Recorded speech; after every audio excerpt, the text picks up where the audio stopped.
American Islamic College, a place where knowledge becomes transformation. Your support moves the mission forward in the work and in the world.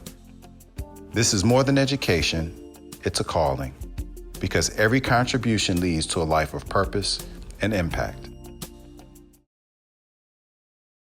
Believer, or are you really in it for the world? And then the awlad, the offspring, it's the same. You have to remember, we're in a tribal context, and your tribe is, and your children are your wealth, because that's your strength. Yeah. And so what you do is you try to, you may not fully be ready for the sacrifice and the trust that it's needed, that you're supposed to put in God, because you're trying to protect your flock when times get difficult. And yet the divine punishment here is that whatever you spend, whatever you give to God, God will return to you. God will not be unjust with you. And so even the idea that you could lose your life in fighting or striving for, in God's way, for the faith, that no life will ever be lost, and no wealth will ever be lost by sanctifying it and giving it to God. That's the idea. You spend, and that's what it means to spend in God's way. Yeah. And then just jumping to verse 39, there's another use of fitna, the same word, this test or trial. وَقَاتِلُوهُمْ. So believers, fight them until there is no more fitna. So there's a third meaning of the fitna, where it could be tyranny or injustice or oppression, right? The translation here is persecution, and another translation says tumult or oppression. Mm-hmm. And the deen and all worship, and there prevail justice and faith, the two different translations, in God altogether and everywhere. وَيَكُونَ الدِّينُ كُلُّهُ لِلَّهِ. That's right. But the entirety of the religion. Yeah. And so these verses freak people out. Let's just kind of but that verse we have to finish the verse, because the ending of the verse is great. It is. It's nice. How if they cease, right? If they stop fighting you. Then stop. So the idea, so we're not looking at, I remember, and I told you about this before, when I first had a chance to really get to know that great Quranic scholar, Mahmoud Ayub, may God be merciful to him, who's now passed into his Lord's mercy. I was still grappling, with the idea that there is such a thing as religiously sanctioned violence in the Quran. And he told me, Timothy, this was a blind scholar of Quranic studies who grew up in a one-room dirt floor house in southern Lebanon and went to Harvard and did his PhD at Harvard. He told me that had someone told him as a boy that he would go to Harvard, it was like telling him he would go to the moon, like it was impossible. But anyway, he did his PhD at Harvard and became a beloved teacher for many of us. I don't know if you had a chance to study with him at Hartford or not when he was there, but he was... I hung out with him at the GTU with Dr. Munir Jiwa for a while. Wow. The guy in Berkeley, we had him over as a visiting scholar when I was at Zaytuna. Wow. And anyway, he was a profound scholar and a beloved person, and he told me that the Quran speaks of violence in order to restrain it, in order to make sure that there is no part of life, including conflict, which is outside of God's law. And God's law enters into the conversation not to promote the violence, but to restrain the violence. And so here we have this verse that begins very aggressively, and fight them, right? And then it ends saying, but if they stop fighting you, then just stop fighting. Right. God sees all that they do. That actually connects nicely with this last portion, this is verse 61. But if they incline towards peace, you must also incline towards it. Yeah. And put your trust in God. Because ultimately, you know, it comes down to trusting the other party. And you can never fully trust the other party, especially when there's enmity and fighting and now, you know, fragile peace. But I love this, you know, and put your trust in God, because, you know, don't try to, if you're going to wait until you can fully trust the enemy, you're never going to get there. And so go as far as you can, and ultimately put your trust in God, not in any other place. Innahu huwa Sami'ul Alim. Yeah, Sami'ul Alim. I was going to say that we have that same dynamic, because the ayah that comes just before it, again, is very aggressive. Like, you know, fight them, you know, and be vigorous in the fight. But, and then we get to that beautiful verse in 61, but if they incline toward peace, right? Yeah. Then incline toward peace. And so there's this beautiful, and it's like a yin yang, it's a complete circle. And so for anyone to read the ayah 60 and not read ayah 61, and then to use one verse from the Quran, cherry pick it, and to say, oh, see what they believe, see how aggressive they are, they're not being faithful to the context of what's happening here, because the verse that comes right after that says, but if they incline toward peace, then you incline toward peace. Yeah.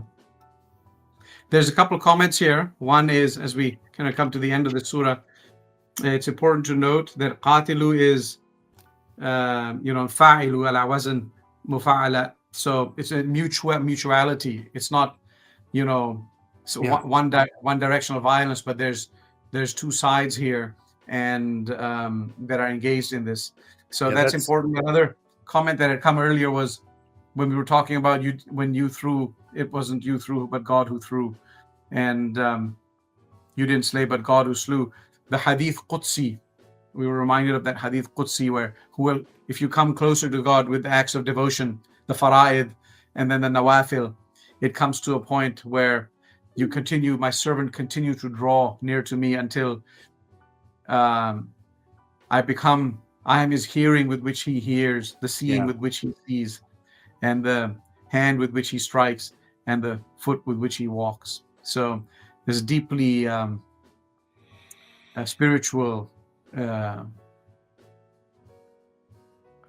and a relationality that a believer is able to develop with the divine that transcends, I think, our capacity to grasp it fully rationally. Yeah. This is really truly the mystery of theocentric living, right? Is this idea that and the mystics talk about the heart.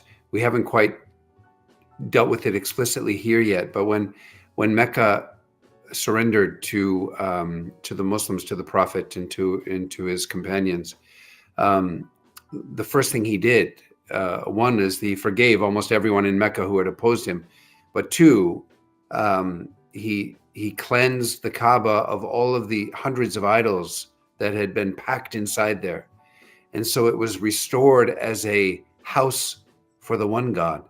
And so the mystics talk about the heart is like the Kaaba, that the heart has to be cleansed of all of its idols so that it becomes the dwelling place of God and only God.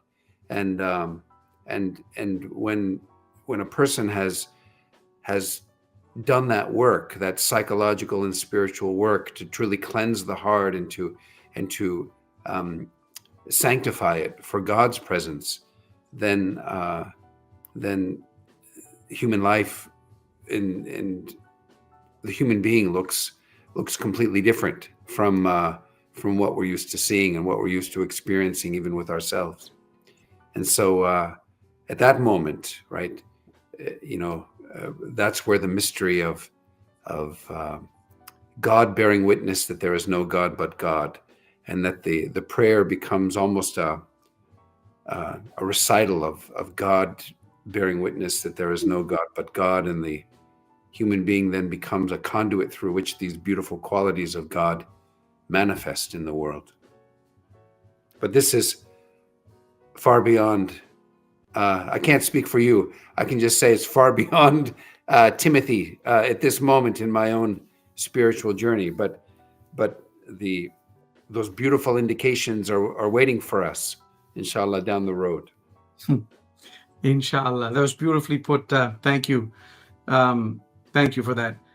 I suppose we'll wrap up the surah, maybe with the last two verses, because you can see this formula repeats. So those who believed and emigrated. So at one point they had to leave their homes. It's sometimes called a flight, to find security and a new home in Medina, but it became a new base from which they could then come back and ultimately reclaim the home from which they had left by God's command. But those who emigrated, wajahadu, and they strove and struggled for God's cause, fi sabilillah, and those who gave them refuge and help. Ulaika humul mu'minuna haqqa. These are the real They are ones. the true believers. Yeah. They participated. They didn't sit back on the sidelines, but they participated in a struggle. And this is where a lot of Islamism, drives its inspiration, that the prophetic, the Prophet's life was a movement of liberation and of a restoration of things that are good and pure in a land that had forgotten, what it meant to have mercy and benevolence and purity of faith. So this is the movement that you strive in God's way, and that requires emigrating and the loss of life, putting your life on the line. And those are the true believers, and for them is forgiveness and rizqun kareem, a generous provision. Yeah. But it says then, وَالَّذِينَ آمَنُوا مِن بَعْدٍ. So those who became believers afterwards, like if you didn't participate in this, but you saw the glory of the victory and the peace that it had brought. And so if for those who believed afterwards and emigrated and struggled alongside you, thereafter, they are part of you, include them. Yeah. Don't exclude them.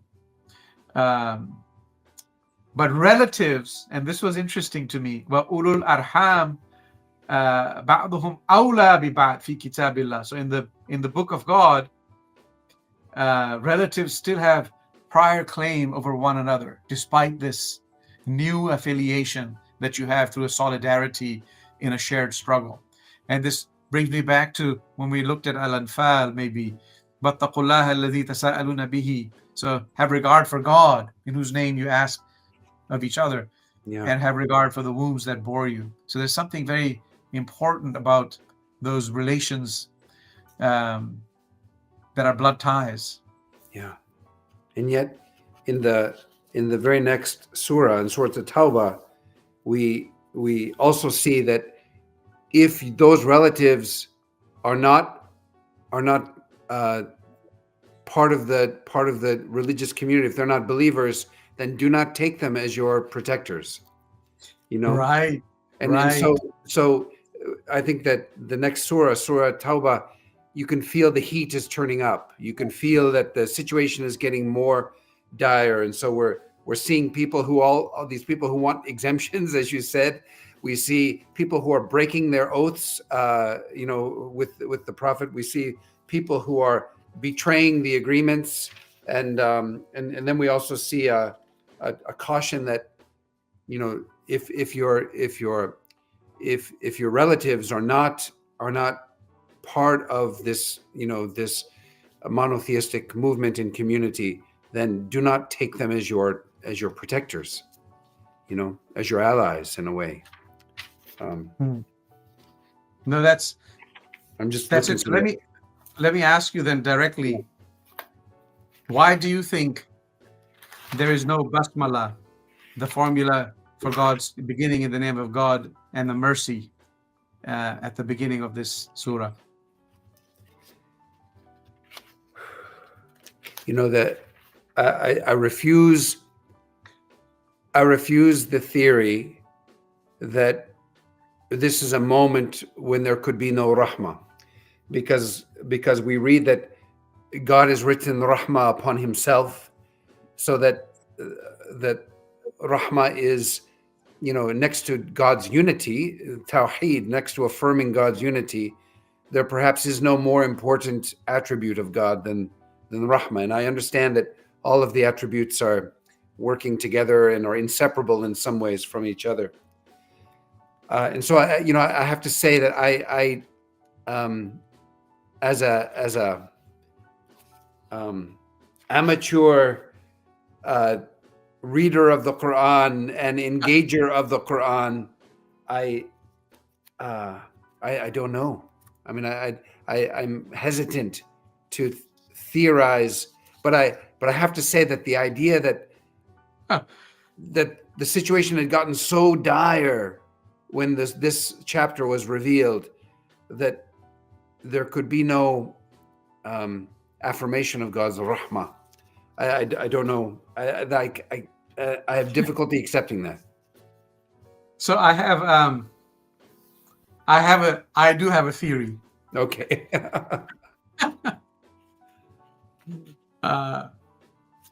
And let me preface it by, we're not in this juz yet. This is juz in juz 11 tomorrow night when the surah ends. It ends on a note of mercy. It's very interesting. It says, a messenger has come to you from amongst yourself. لَقَدْ جَاءَكُمْ رَسُولٌ مِّنْ أَنفُسِكُمْ. Your suffering distresses him. He is deeply concerned for you. Harisun alaykum. He's deeply concerned for you. Full of kindness. Bil mu'minina ra'ufur rahim. So the rahmah is not in the front, but it's in the back.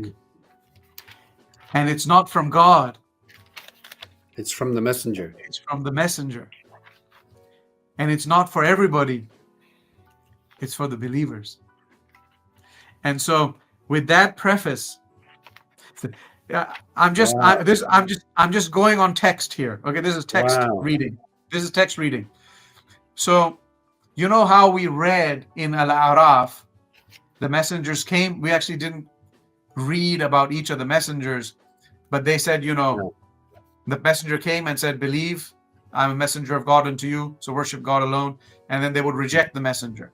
And then they would be punished collectively.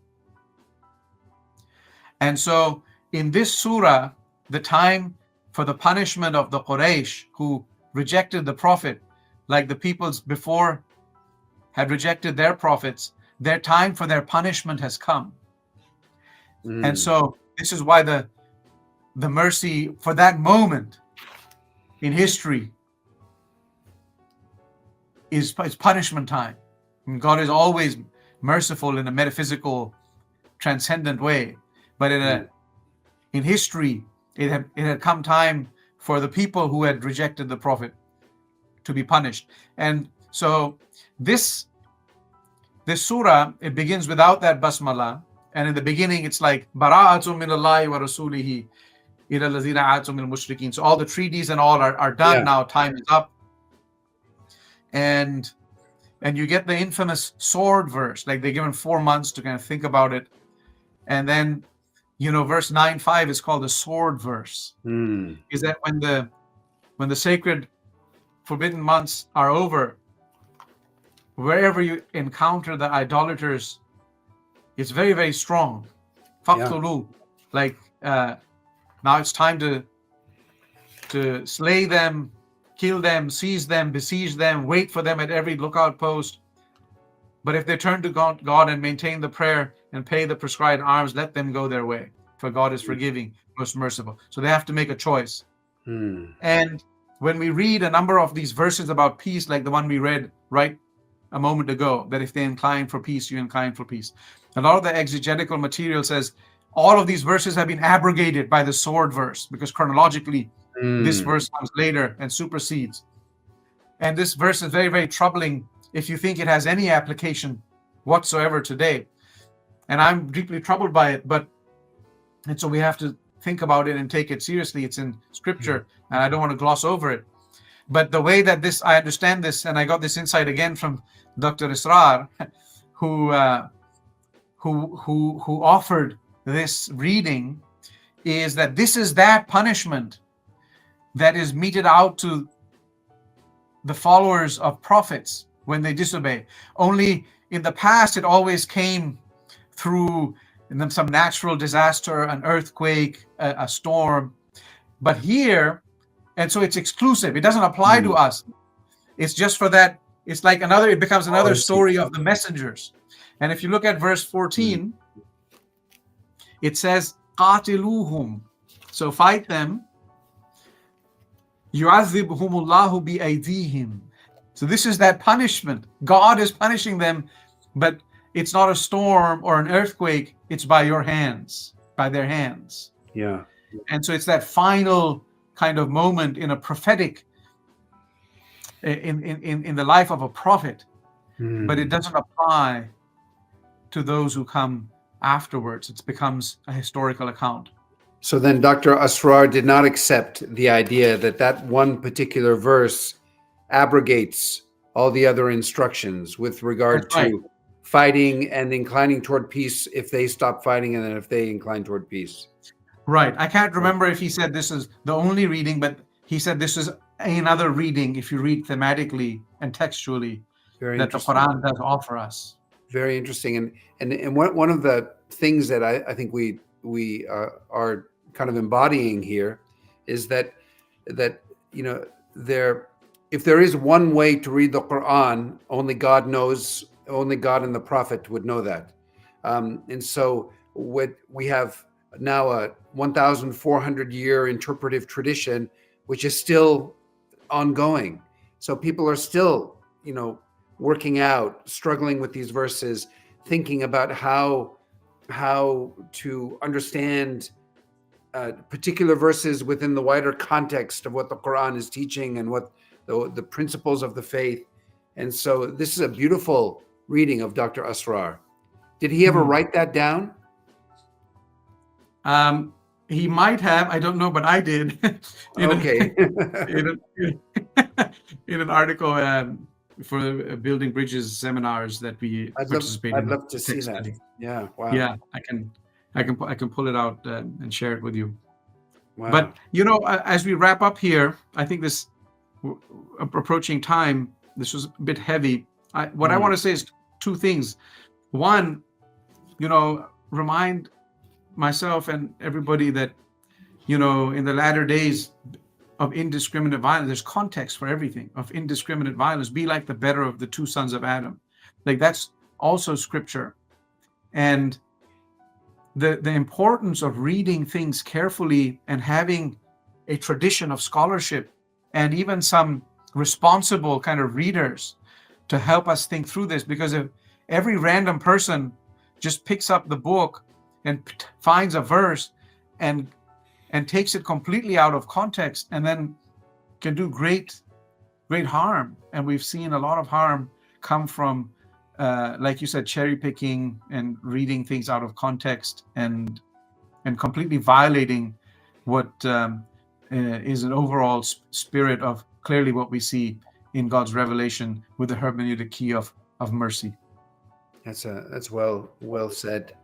And I think too, one of the dangers of reading a religious text is kind of like in Star Wars when Luke goes into the dark side, the forest, when he's with Yoda, and the Empire Strikes Back. And then the Empire Strikes Back, and he goes into the cave, and he's told that the only evil that he need fear is what he brings with him.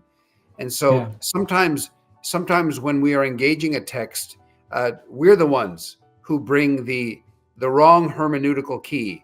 We might be angry. We might be filled with supremacist judgment of other people. We might be egotistical. We might be looking for something to cherry pick in order to inflame and incite our own passions.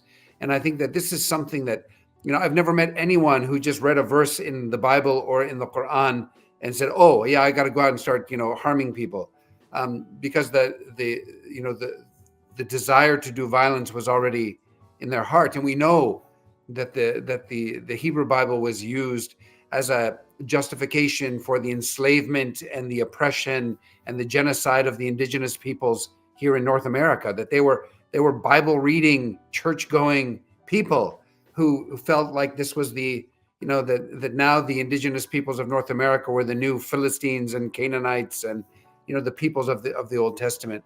There's a beautiful book called War in the Hebrew Bible by Susan Niditch, which really begins with Christian sermons comparing the indigenous peoples to the peoples that needed to be totally wiped out in the Old Testament or in the Hebrew Bible.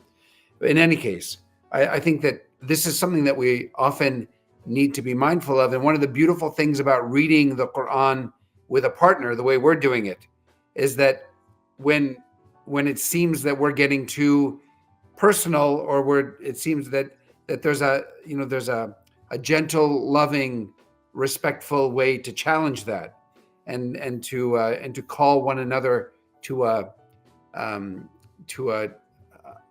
more responsible reading of the text. And so this is, as you know, in the Jewish tradition, the idea of reading the Bible and debating it with your chaver, with your partner, your study partner, is part of their rabbinic training. And I think this is a beautiful practice that we're kind of embodying on these nights of Ramadan. Yeah, no, I'm really appreciative of it. A friend of mine who became very strongly, enamored by the Sunnah, like he felt everything that he read had literally, eating with your fingers and, just really, deep into a sunnatic practice. He said he found a hadith and he would tell me that the companions yatadarasuna bainahum. So they would have this kind of reciprocal dialogical study with each other. So that's also something that he pointed out to me is very much an Islamic style. And we see many hadith where the Prophet begins with a question, like, do you know why this is? And even the Quran, Ara'ayta alladhi, although it's a rhetorical type question, but it asks a question and answer form. So I'm really happy we're doing this. Thank you, Dr. Timothy. Thank you. All right, everyone. So we're almost at the hour. So sorry we went long tonight, but it's all for a higher purpose. And and thank you, Dr. Mahan, for all of your wonderful instruction tonight, and thanks to all of you who are with us either now in this moment or at other moments when you'll be engaging this. And we look forward to continuing this journey with the Quran in an unscripted, sincere, seeking spirit. And so God willing, we'll see you tomorrow night, inshallah. Inshallah. Assalamu alaikum. Okay, wa alaikum assalam. Rahmatullah. Earn your fully accredited MA in Islamic Studies in as little as 1 year and start as early as this spring.